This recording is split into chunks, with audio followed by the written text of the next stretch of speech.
नमस्कार। एमए हिंदी के इस वीडियो कार्यक्रम में आप सभी का स्वागत है। MHD 4 यानी नाटक और अन्य गद्य विधाओं से संबंधित जो पाठ्यक्रम है उसके अंतर्गत आज हम इस वीडियो कार्यक्रम में समकालीन हिंदी रंगमंच पर विचार करेंगे। नाटक और रंगमंच ये दोनों एक दूसरे पर निर्भर होते हैं। नाटक इसलिए लिखा जाता है ताकि रंगमंच पर उसे प्रस्तुत किया जा सके, उसे खेला जा सके, उसे मंचित किया जा सके। नाटक का अस्तित्व रंगमंच के लिए है और रंगमंच बिना नाटक के संभव नहीं है। तो इस दृष्टि से अगर देखें तो नाटक और रंगमंच की परस्पर निर्भरता पर भी हमें बात करनी चाहिए। आप जानते हैं कि जो साहित्य की परंपरा है उसमें दो तरह के साहित्य की चर्चा आमतौर पर की जाती है।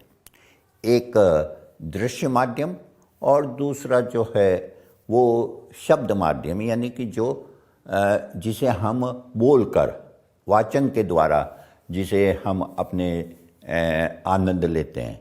तो ये जो दृश्य माध्यम है ये हम इसका आनंद देख कर लेते हैं और जो श्रव्य माध्यम है उसका आनंद हम सुनकर या पढ़कर लेते हैं।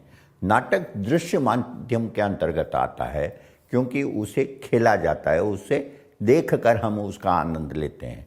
तो नाटक लिखा ही इसलिए जाता है ताकि उसे मंचित किया जा सके, उसे रंगमंच पर प्रस्तुत किया जा सके। रंगमंच किसी भी तरह का हो सकता है, ऐसा जरूरी नहीं है कि कोई खास तरह का रंगमंच ही रंगमंच कहलाता हो। रंगमंच जो है वो बहुत तरह के होते हैं, उसकी हम आगे चर्चा करेंगे। लेकिन किसी भी नाटक की कल्पना हम बिना रंगमंच के नहीं कर सकते।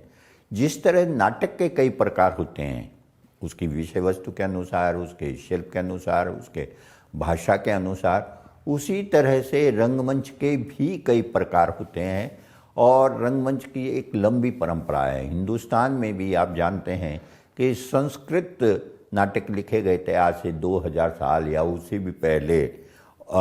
बहुत ही प्रसिद्ध जो नाटककार हमारे यहाँ रहे हैं, चाहे वो कालिदास हो, भवभूति हो, शूद्रक हो, बहुत सारे जो नाटककार थे उनके नाटक, और न केवल संस्कृत में बल्कि अपभ्रंश में, पाली में, प्राकृत में भी नाटक लिखे गए। और नाटकों पर भरत ने तो पूरा नाट्य शास्त्र लिखा था। कहना चाहिए कि 3री-5वीं शताब्दी के बीच का समय है उनका, और उन्होंने नाट्य शास्त्र में नाटक पर कई तरह से विचार किया था।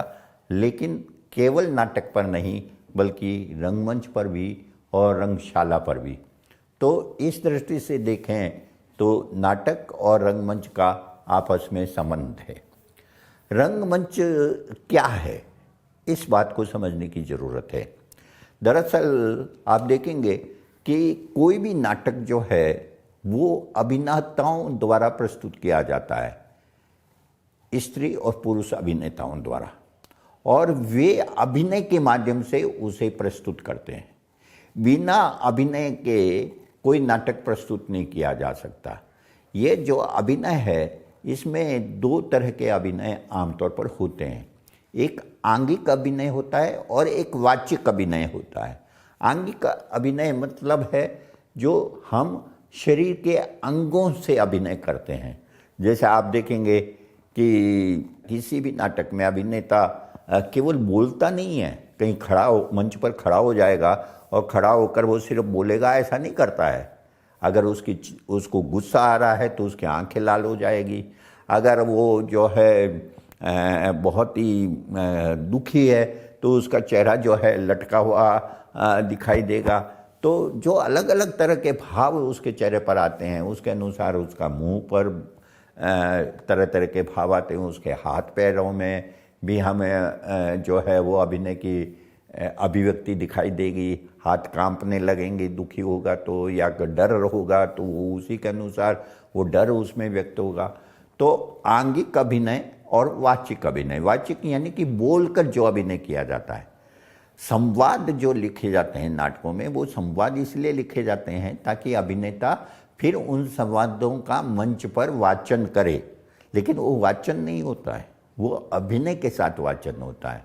वह केवल उसे पढ़ता नहीं है या उसे कहना चाहिए कि रटकर वो केवल उसको प्रस्तुत नहीं कर देता है, वो अभिनय के साथ उसे प्रस्तुत करता है। उसकी भाषा जो है, उसका संवाद अदायगी जो है, उसमें बहुत असर पड़ता है इस बात का कि वो संवादों को किस तरह से प्रस्तुत कर रहा है। उसे भाव के अनुसार संवाद को पढ़ना होता है या भाव के अनुसार संवाद को अभिव्यक्त करना होता है। तो इस तरह से आप देखेंगे कि रंगमंच के केंद्र में मुख्य रूप से अभिनेताओं द्वारा जो अभिनय किया जाता है, आंगिक और वाचिक, वही रंगमंच के मूल में होता है। बिना अभिनय के कोई ऐसा रंगमंच नहीं हो सकता जिसमें कोई अभिनेता ना हो, कोई अभिनय ना हो। ये उसका मूल है। बाद में और बहुत सारी चीज़ें उस रंगमंच पर जुड़ती है, जैसे कि रंगमंच का एक आकार प्रकार होता है, उसे उसके नाटक की कथा के अनुसार उसे वह रूप दिया जाता है, उसकी साज सज्जा की जाती है। वहाँ पर लोगों, जो प्रेक्षागृह में बैठे हुए, थिएटर में बैठे हुए जो दर्शक हैं, वो बात को सुन सकें और देख सकें, उसके अनुसार प्रकाश व्यवस्था की जाती है। ध्वनि बहुत स्पष्ट रूप से है, उसके लिए भी व्यवस्था करनी होती है। तो पर्दे लगाए जाते हैं। आप देखेंगे कि एक ही रंगमंच पर 2-3 पर्दे लगाए जाते हैं। आगे की तरफ पर्दा लगता है, वो नाटक शुरू होते ही जिसे हटा दिया जाता है। उसके बाद में कुछ कलाकार, जैसे मान लीजिए सूत्रधार है, तो सूत्रधार आकर अपनी बात कहेगा। अब जब सूत्रधार अपनी बात कहकर जाता है तो एक पर्दा और हटता है कई नाटकों में, तो वो दूसरा पर्दा होता है। इस तरह से 3-3 पर्दे भी हो सकते हैं। तो आप देखेंगे कि रंगमंच पर इस तरह के कई प्रयोग होते हैं। जैसे मैंने बताया कि संगीत, ध्वनि का प्रयोग, प्रकाश व्यवस्था, मंच की साज सज्जा, अभिनय, और जैसे जैसे टेक्नोलॉजी में बदलाव आए हैं, रंगमंच में भी बदलाव हुआ है। आज से 2000 साल पहले जो नाटक खेले जाते थे, उस समय रंगमंच पर बहुत सारी चीज़ें नहीं हो पाती थी जो आज इस टेक्नोलॉजी के कारण, क्योंकि अब जैसे ध्वनि विस्तारक यंत्र आ गए हैं। ध्वनि विस्तारक यंत्र ज़्यादा बड़े क्षेत्र में बहुत ही स्पष्ट आवाज़ प्रस्तुत कर सकते हैं। इसी तरह से प्रकाश का बहुत प्रयोग किया जाता है, जो पहले उस हद तक नहीं किया जा सकता था।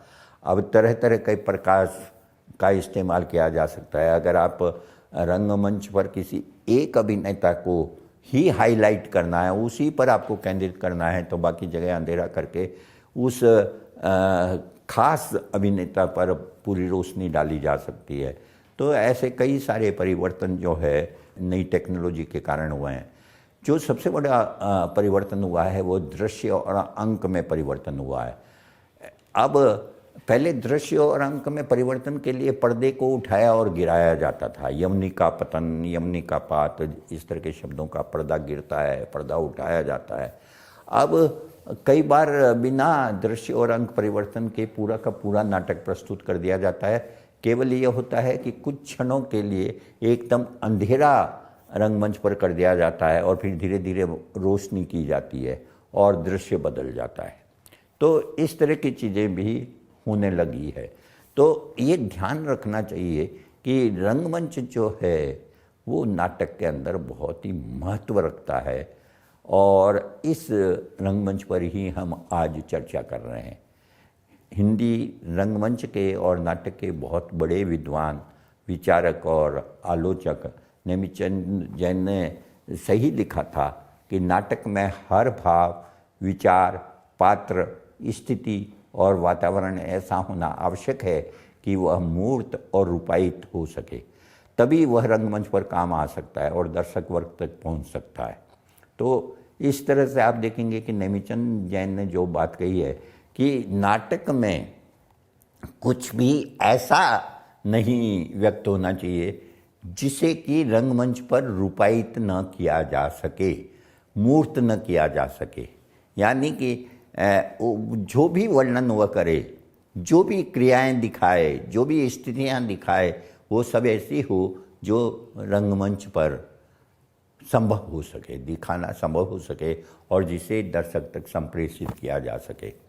कुछ इसी तरह की बात एक दूसरे आलोचक परमानंद श्रीवास्तव ने कही है कि रंगमंच की गहरी चेतना वाले लेखक द्वारा ही नाटक में नई सृजनात्मक विशिष्टता की प्रतिष्ठा संभव है।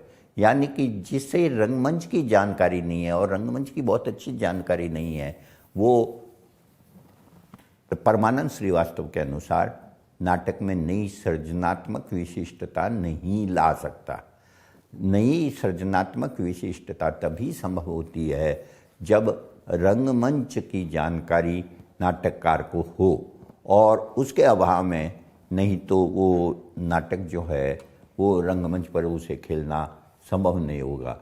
तो जैसा उन्होंने कहा, नाटक की समझ के अभाव में, उसके ढांचे और स्वभाव की समूची परिकल्पना के अभाव में यह संभव ही नहीं है कि लेखक नाटक में कोई सृजनात्मक नवीनता ला सके।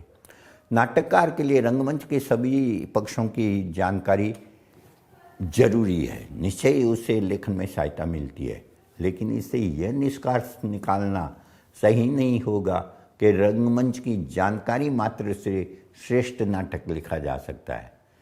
नहीं, रंगमंच की जानकारी जरूरी है, बुनियादी है, लेकिन किसी नाटक की श्रेष्ठता रंगमंच की जानकारी पर निर्भर नहीं होती।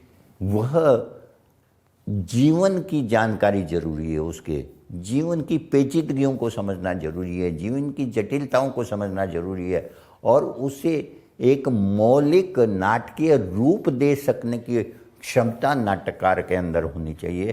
तब ही वो रंगमंच का सही ढंग से उपयोग कर सकेगा, उसका नाटक रंगमंच पर खेला जा सकेगा।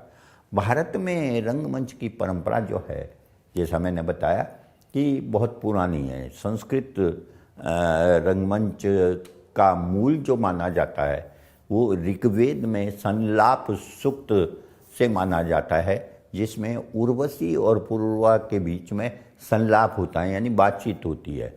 और उसी को बाद में कालिदास ने अपने एक नाटक विक्रमोर्वशीयम नाटक में विस्तार दिया था और उसे एक पूरा नाटक तैयार किया था। तो इस तरह से ये मान सकते हैं कि नाटक का मूल जो है वो ऋग्वेद में हमें मिलता है, हालांकि नाटक की चर्चा उसमें नहीं है। संलाप सूक्त को नाटक से जोड़ा जाता है। भरत जो है, जो 3वीं से 5वीं सदी के बीच में हुए थे, उन्होंने नाट्य शास्त्र में नाटकों पर और रंगमंच पर दोनों पर विस्तार से विचार किया है।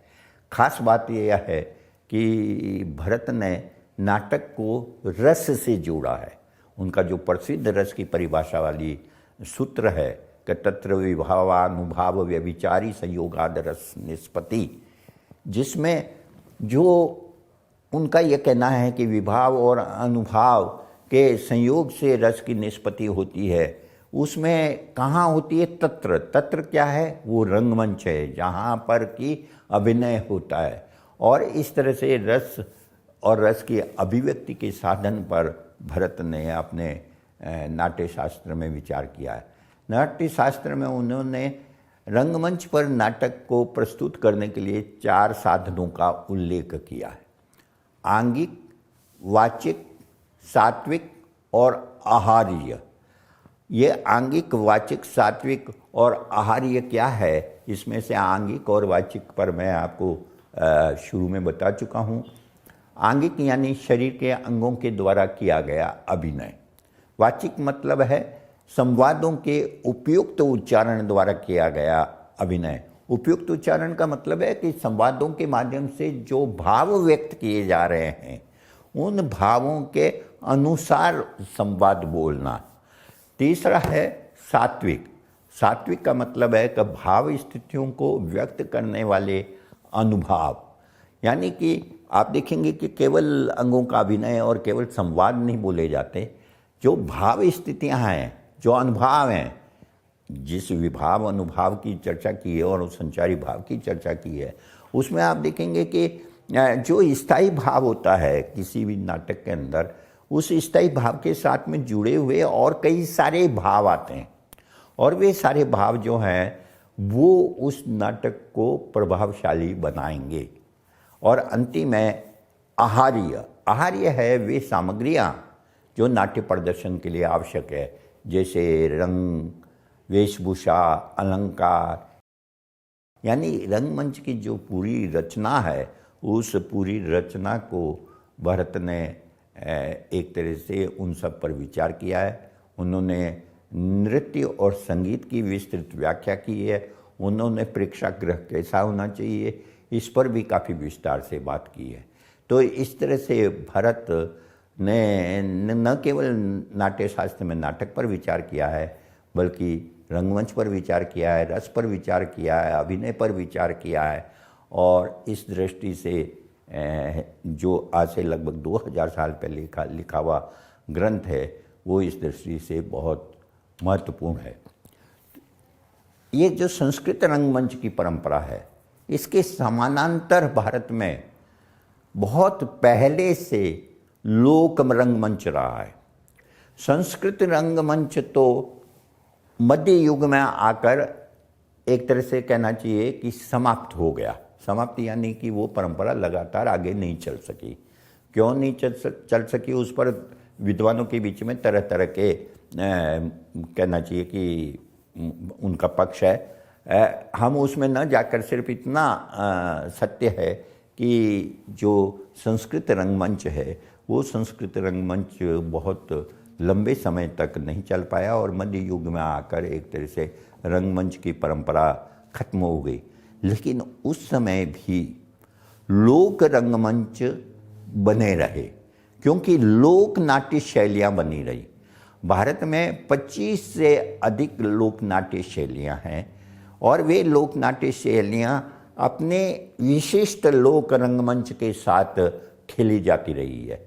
पहले भी खेली जाती रही है, यानी सैकड़ों सालों से खेली जाती है, और आज भी खेली जाती है। और पूरे भारत के अंदर जो अलग अलग लोकनाट्य शैलियाँ हैं, उनके अपने अलग अलग रंगमंच भी हैं। अलग अलग रंगमंच का मतलब ये नहीं है कि ज़रूरी नहीं है कि कोई बड़ा सा प्रेक्षागृह हो और वहाँ पर एक बड़ा सा रंगमंच हो। नहीं, जैसे उत्तर भारत में नौटंकी खेला जाता है, बहुत ही प्रसिद्ध लोकनाट्य रूप है। रामलीला खेली जाती है, रासलीला खेली जाती है। आप देखेंगे कि ये तीनों तरह के जो नाटक है, ये तीनों तरह के नाट्य रूप, लोक नाट्य रूप हैं, इनका रंगमंच भी अलग अलग है। रासलीला काफ़ी हद तक गोलाकार चारों ओर दर्शक बैठ जाते हैं और उसके बीच में वो खेला जाता है, और उसमें कृष्ण के जीवन से संबंधित बहुत सारे प्रसंग प्रस्तुत किए जाते हैं। रामलीला जो है वो आमतौर पर दशहरा के दिनों में खेला जाता है, और वो नाटक की तरह खेला जाता है। उसमें भी बहुत परिवर्तन हुए हैं। पहले किसी ज़माने में उसमें जैसे रामचरितमानस की जो लिखा है उसी को प्रस्तुत किया जाता था, लेकिन अब उसका रूप बदल गया। नौटंकी जो है वो हल्के फुल्के मनोरंजन करने वाले लोक रूप है, नाटक का लोक रूप है। इसी तरह से बंगाल में यात्रा है, जो धार्मिक और सामाजिक विषयों पर आमतौर पर नाटक उनके माध्यम से खेले जाते हैं। बिहार और असम में अंक्या नाट, कीर्तनिया तथा विदेशिया खेला जाता है। इसी तरह से राजस्थान में ख्याल और कठपुतली के माध्यम से नाटक खेला जाता है। महाराष्ट्र में तमाशा है, पंजाब में सांग और नौटंकी है, कश्मीर में भांड जश्न है, हिमाचल प्रदेश में करियाला है, गुजरात में भवई है, मध्य प्रदेश में मांच है, केरल में कुडियाट्टम और चंबिट है, तमिलनाडु में भागवत मेल है, कर्नाटक में यक्ष गायन है, आंध्र प्रदेश में कुचिपुडी है। तो इस तरह से बहुत सारे लोकनाट्य रूप हैं। ये माना जाता है कि ये जो लोकनाट्य रूप है, इनकी उत्पत्ति भी संस्कृत नाट्य ग्रंथों में वर्णित सांगीतक से मानी जाती है। ये किस हद तक ये बात सही है कहना मुश्किल है, लेकिन ये माना जाता है कि इसके 5 तत्व होते हैं लोकनाट्य में। गीत होते हैं, वाद्य यानी कि संगीत के उपकरण इस्तेमाल होते हैं, नृत्य यानी कि नाच होता है, एक अपनी तरह की रंगशाला होती है और नट नटी यानी कि अभिनेता होते हैं। तो इस तरह से आप देखेंगे कि ये जो रंगमंच है, लोक नाट्य रूप है, उस लोक नाट्य रूपों ने लोक रंगमंच को भी स्थापित किया है और वह लोक रंगमंच तरह तरह का लोक रंगमंच हम उसे देख सकते हैं। आमतौर पर ये जो लोक रंगमंच हैं इसमें दो तरह के नाटक खेले जाते हैं, धार्मिक और लौकिक। जैसे रामलीला, रासलीला, यात्रा, ये ज़्यादातर धार्मिक लोक नाट्य रूप है। लेकिन जैसे नौटंकी है, भवई है, ये जो है सांग है, ये सामाजिक विषयों पर, लौकिक विषयों पर इसमें नाटक होते हैं। तो ये दो परंपराएं। तीसरी परंपरा हमें आधुनिक युग में मिलती है रंगमंच की, और इस आधुनिक रंगमंच जो है वो तीन परंपराओं का हम उसमें समागम देख सकते हैं। संस्कृत रंगमंच का भी उस पर प्रभाव है, लोकनाट्य रंगमंच का भी उस पर प्रभाव है, और पाश्चात्य रंगमंच का भी उस पर प्रभाव है। लेकिन मुख्य आधार उसका जो है वो पाश्चात्य रंगमंच है, और इसकी शुरुआत होती है पारसी रंगमंच से। पारसी रंगमंच से पहले अंग्रेज़ों ने अपने लिए जो अंग्रेजी नाटक है वो खेलने शुरू किए थे, लेकिन वो नाटक उनको ज़्यादा दर्शक नहीं मिले। तो उनसे प्रेरित होकर बम्बई और महाराष्ट्र में और गुजरात में कुछ पारसी सेठों ने हिंदी रंगमंच खेलने शुरू किए। पहले गुजराती में, फिर उर्दू में, हिंदी में, मराठी में रंगमंच खेलने लगे। और चूंकि उन पारसी रंगमंच को स्थापित करने वाले ज़्यादातर पारसी सेठ थे, इसलिए वो पारसी रंगमंच के नाम से जाने गए। ये मनोरंजन के लिए, हल्के फुल्के मनोरंजन के लिए खेले जाने वाले नाटक थे, और इसमें जो नाटक लिखे जाते थे वो रंगमंच को ध्यान में रख कर लिखे जाते थे। एक तरह से कह सकते हैं कि नाटककार की स्थिति जो है वो दोयम दर्जे की होती थी, वो बहुत महत्वपूर्ण नहीं थी। लेकिन जो रंगमंच को या नाटकों को लोकप्रिय बनाने में पारसी रंगमंच का बहुत बड़ा योगदान था। भारतेंदु ने और उसके बाद में जयशंकर प्रसाद ने, इन दोनों ने अपने समय में इस पारसी रंगमंच को देखा और उन्हें लगा कि इसमें साहित्यिकता नहीं है, उसमें रचनात्मकता नहीं है। इसलिए वो भारतेंदु ने कोशिश की कि हिंदी का अपना रंगमंच विकसित हो, लेकिन वो हिंदी में रंगमंच विकसित नहीं हो पाया, क्योंकि भारतेंदु बहुत छोटी उम्र में, केवल 35 वर्ष की अवस्था में उनका देहावसान हो गया, और उनके साथ काम करने वाले जो लोग थे, अन्य जो लेखक थे, उनमें इतनी प्रतिभा नहीं थी कि वो रंगमंच को आगे विकसित कर सके। जयशंकर प्रसाद जो दूसरे सबसे बड़े नाटककार उसके बाद में हुए, जो छायावाद के बड़े कवि थे, उनका रंगमंच का कोई अनुभव नहीं था। वो पारसी रंगमंच से बिल्कुल भी प्रभावित नहीं थे, बल्कि उसे बुरा मानते थे। लेकिन खुद उन्होंने जो है रंगमंच कि अपना अनुभव नहीं था, और उनका मानना था कि रंगमंच के लिए नाटक नहीं होते, बल्कि नाटक के लिए रंगमंच होता है। इसलिए नाटक जो लिखे जाते हैं उसके अनुसार रंगमंच को बनना चाहिए, लेकिन ये संभव नहीं होता है। रंगमंच की अपनी कुछ सीमाएं होती है, उसी में आप नए प्रयोग कर सकते हैं, लेकिन ये संभव नहीं है कि आप रंगमंच को पूरी उपेक्षा करके नाटक लिखें और यह उम्मीद करें कि रंगमंच पर उसे खेला जा सकेगा, ये संभव नहीं है। इसके बाद में इप्टा ने, जिसे भारतीय जन नाट्य संघ कहा जाता है, उस भारतीय जन नाट्य संघ इप्टा ने आज़ादी से कुछ एक दशक पहले रंगमंच को, नाटकों को लोकप्रिय बनाने का बड़ा काम किया, और पूरे हिंदुस्तान में उन्होंने नाटक खेले। इसी तरह से पृथ्वीराज कपूर ने पृथ्वी थिएटर्स की स्थापना की, और उन्होंने भी जगह जगह नाटक खेले, और इस तरह से रंगमंच को विकसित करने का काम किया। लेकिन खास आज़ादी के बाद में नेशनल स्कूल ऑफ ड्रामा की जो स्थापना की गई जवाहरलाल नेहरू के समय, उस नेशनल स्कूल ऑफ ड्रामा ने रंगमंच को प्रोत्साहित करने में सबसे अहम भूमिका निभाई। उन्होंने जो है नए अभिनेता, नए नाटककार, नए निदेशक, ये सब उनको शिक्षित किया, उनको तैयार किया और इस तरह से एक नया रंगमंच उभरा। खास बात यह है कि इस दौर में हिंदी में भी बहुत सारे ऐसे लेखक आए जिन्होंने रंगमंच को ध्यान में रखकर नाटक लिखे, जिनमें मोहन राकेश, जिन्होंने आषाढ़ का एक दिन, लहरों के राजहंस और आध्याधूरा लिखा, धर्मवीर भारती जिन्होंने अंधा युग लिखा, लक्ष्मी नारायण लाल, जगदीश चंद्र जिनका कोणार्क बहुत प्रसिद्ध है, भीष्म साहनी जिन्होंने हानुस लिखा, सुरेंद्र वर्मा जिन्होंने सूर्य की अंतिम किरण से सूर्य की पहली किरण तक और आठवां सर्ग जैसे नाटक लिखा, मुद्रा राक्षस जिन्होंने मरजीवा और तिलचट्टा जैसे नाटक लिखे, सर्वेश्वर दयाल सक्सेना जिन्होंने बकरी लिखा। इस तरह से आप देखेंगे कि शंकर शेष, रमेश उपाध्याय, अस्कर बजाज, इन सब लोगों ने नाटकों को, जो नाटक लिखे वो रंगमंच को ध्यान में रखकर लिखे और रंगमंच पर तरह तरह के प्रयोग हुए और उसमें उन्होंने लोक नाट्य रूपों का भी प्रयोग किया, लोक रंगमंच का इस्तेमाल किया, जैसे यक्ष गायन का प्रयोग किया गया कई जगह। हबीब तनवीर जो है, उन्होंने जो भी नाटक खेले वो सब लोक नाट्य रूप से प्रेरित होकर खेले थे। यथार्थवादी रंगमंच भी था भारत में और इब्सन और बर्नार्ड शॉ से प्रेरणा लेकर यथार्थवादी रंगमंच हम देखते हैं और ये भी आधुनिक युग में ही संभव हुआ। लेकिन यथार्थवादी रंगमंच जो जिसमें तथ्य को ज़्यादा महत्व दिया जाता है, जिसमें रंगमंच के नए प्रयोग भी संभव होते हैं, लेकिन उस यथार्थवादी रंगमंच के अलावा और भी कई तरह के रंगमंच हम देखते हैं, जिसमें मुक्ताकाशी रंगमंच यानी कि ओपन एयर थिएटर, यानी कि जिसमें रंगमंच जो है खुले में होता है, जैसे अंधा युग या गिरीश कर्नाड का तुगलक वो खेला गया मुक्त आकाशी रंगमंच पर, और वो पुराना दिल्ली में पुराना किला के वहाँ पर खेला गया और लोगों ने बहुत पसंद किया।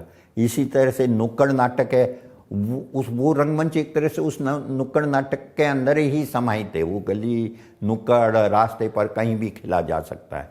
तो इस तरह से आप देखेंगे कि आधुनिक युग में रंगमंच एक तरह से कहना चाहिए कि उसमें नए नए प्रयोग हुए हैं। यह जरूर ध्यान रखने की ज़रूरत है कि मुख्य जो है वो रंगमंच के अंदर नए नए प्रयोग नहीं है। रंगमंच का प्रयोग अगर उस नाटक के अंदर जो कहा जा रहा है उसको प्रभावशाली बनाने में सहायक नहीं होता तो वो एक तमाशा भर रह जाता है और वो बहुत प्रभावशाली नहीं होता। तो इस तरह से हम हिंदी रंगमंच की चर्चा कर सकते हैं। अंतिम बात मैं ये कहना चाहता हूँ कि इन सब के बावजूद जो एक मजबूत हिंदी रंगमंच होना चाहिए, वो मजबूत हिंदी रंगमंच का अभाव अब भी नाटककार भी और हिंदी जगत भी हमेशा महसूस करता है। धन्यवाद।